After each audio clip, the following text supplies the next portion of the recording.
Hello. Today we're at the very historical and exquisite Evergreen Cemetery. There's really historical and cool people here. So I'm going to tell a few stories. We'll have to come back because there's a lot of them. I have a broken toe right now, so I'm only going to do the ones I can find without walking for hours, because it takes many hours to walk a cemetery this big. This cemetery is enormous. It's very historical. It's from 1860.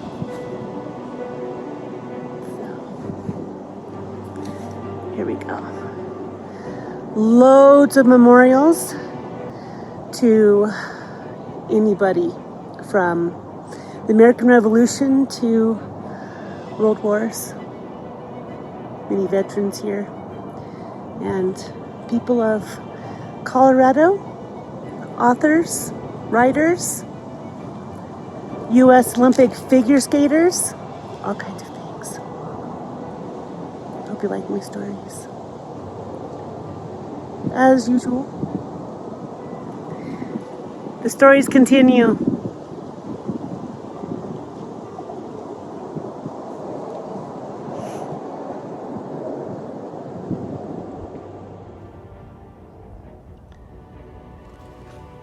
In memory of our war heroes, erected by the Cemetery Aid Association of 1922.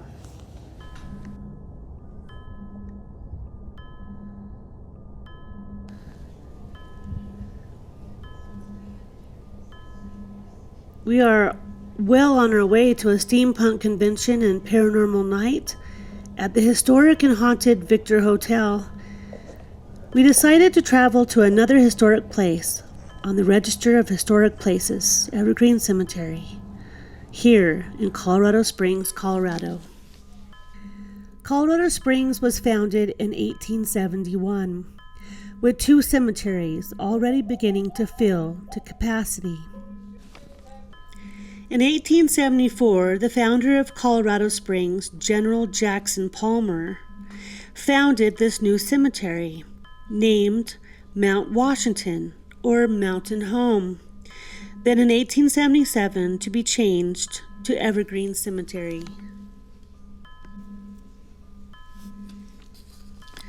Originally set as 10 acres, now a massive 220 acres, well over 90,000 burials, with 700 burials per year.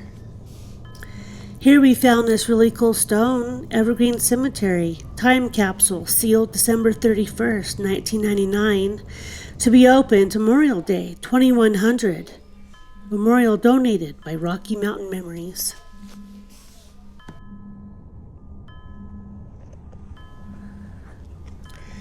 We shall tell a few stories today in this notable haunted cemetery, such as this 1910 chapel, used to store caskets and host funeral services, to hold bodies in the winter when it's too cold to dig graves. Dark figures known to be seen in the chapel watching from the casket lifting device and lingering near the staircase. Reports of people feeling uncomfortable and blasts of cold air to shift through reporters' bodies. Cemetery staff and volunteers say people report seeing flying figures hovering over tombstones up to 5 feet long and hovering above the ground. A volunteer brought out a K-meter to take electrical readings and found unusually high readings around the chapel. In 2011, the Biography Channel sent out a TV crew to investigate during filming. The heavy wooden crypt door of the chapel opened on its own, caught on film.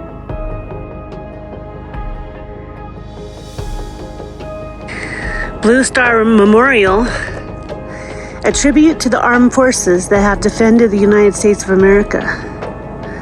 Sponsored by the Daughters of the American Revolution, Chapter Colorado Springs, and the Colorado Federation of Garden Clubs, Incorporated.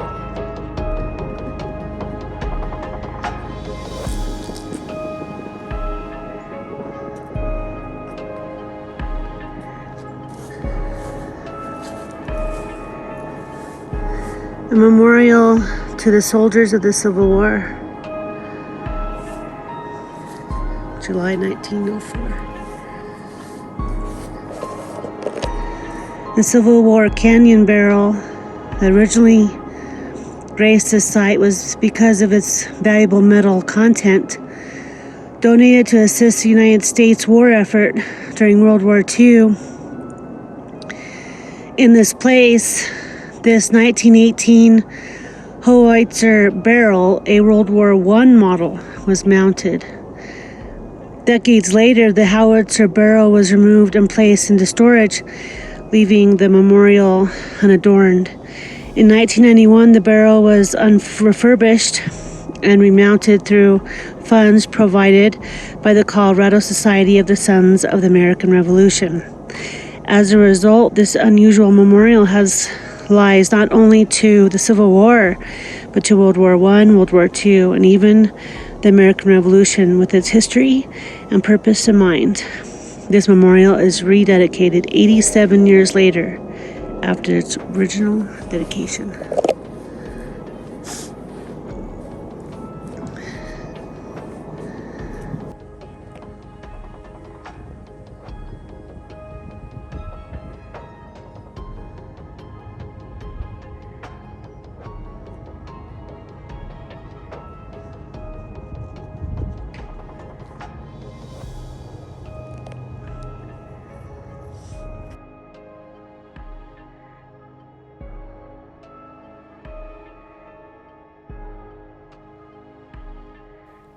There are many resting, pioneering families here to settle and have large families, to gain vast parcels of land for ranching and farming, traveling from faraway places by wagon train and stagecoach, settling further into the mountains, mining for metals and minerals, opening businesses and becoming famous or infamous entrepreneurs. Charles and Myrtle Guernsey married in 1893. Charles was a conductor of the Midland Railroad, 1867 and 1961. Myrtle passing at 24 years old of consumption, leaving 2 young children, and Charles a widow. William Bybee, principal of Liller School, passing from typhoid fever, 1860 to 1898, and wife Carrie, 1861 to 1942.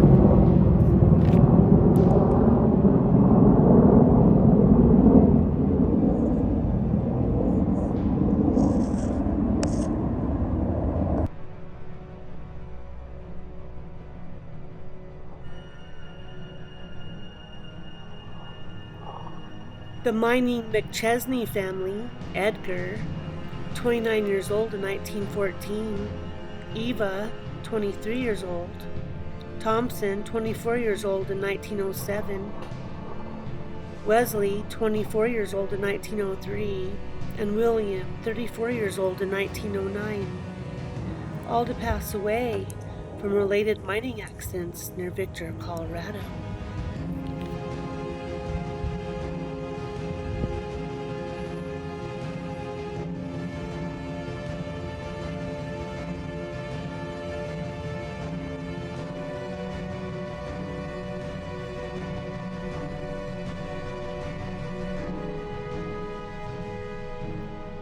And this beautiful monument to the pioneer ranching Holden family, Daniel Maxwell, 1833 to 1896, and Isabel M., 1847 to 1931, with their children Lawrence, 1867 to 1930, and Zophyr, 1870 to 1960. The Steele family, Robert Williamson Steele, the first governor of Colorado, named Father of Colorado. In 1864, Robert discovered and opened the first silver-producing mine in the territory, previously a member of the Nebraska Territorial Legislature from 1857 to 1858. Robert passed from influenza in 1901 at 79 years old, where 2 days prior his wife had passed also from influenza. 6 years before, his son Charles passed in accident in 1894 at age 39 years old. The family crossed the plains in a prairie schooner, drawn by oxen, bringing with them the family cow, a hen and her 6 chicks, camping along native villages, forcing their way through the great buffalo herds, writing about the wild and woolly West as a horse thief dangled from a cottonwood, to become one of the first prominent pioneering families of early Denver, Colorado.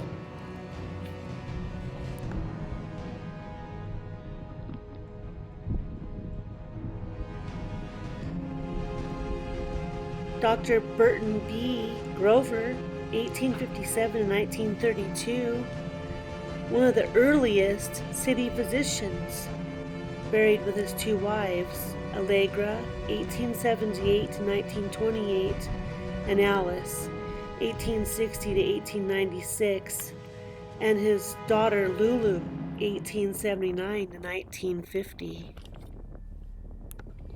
I am very happy to bring you the dynamic story of Millicent Young.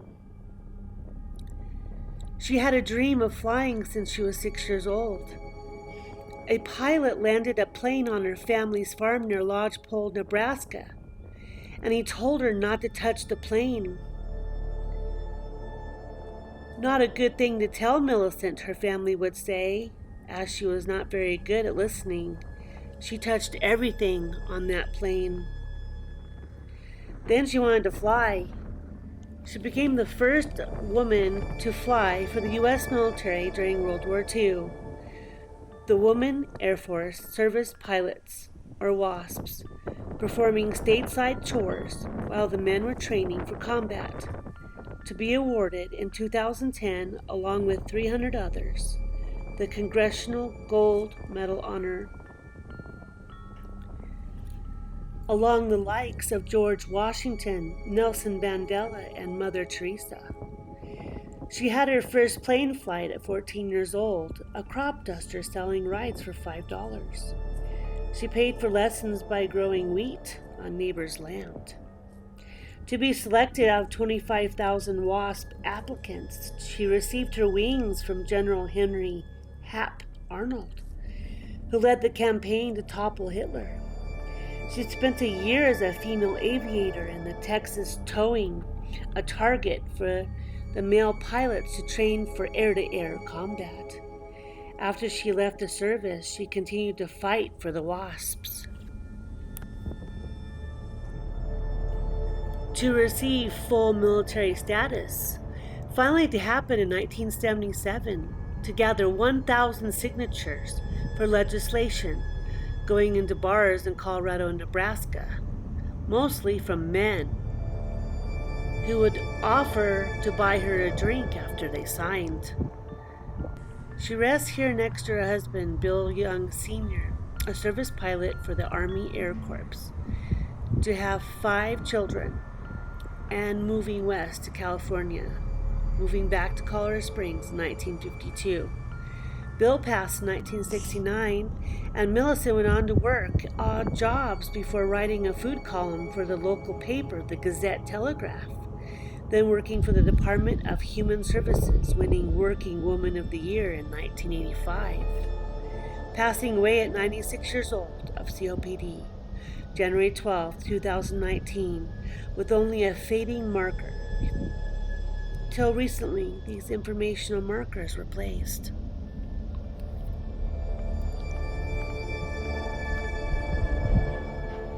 Thank you for joining us on this part 1 film of this very beautiful and unique cemetery.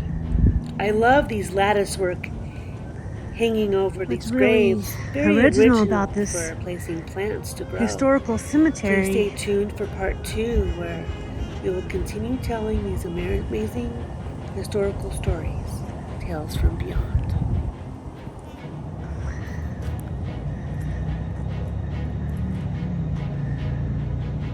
The little caddis that goes around some of the graves.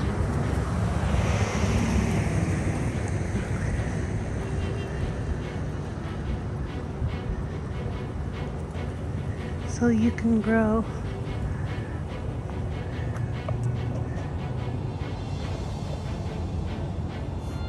pretty things.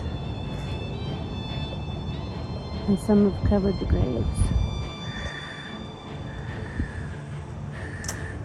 I think that's pretty neat. Some of the trees are adorned as well.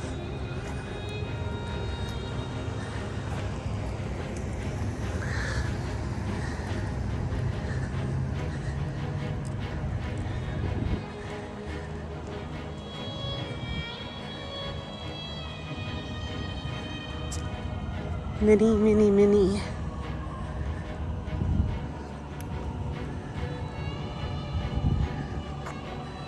heroes at the cemetery. All the wars dating back to the American Revolution.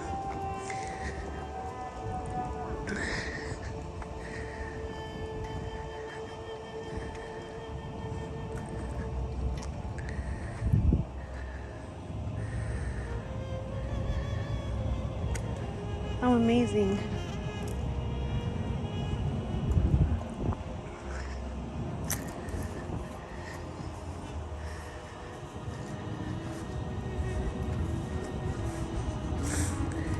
It's always sad to see so many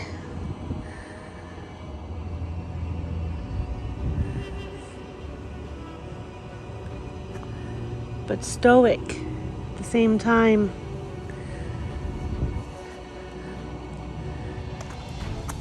That we can remember our heroes.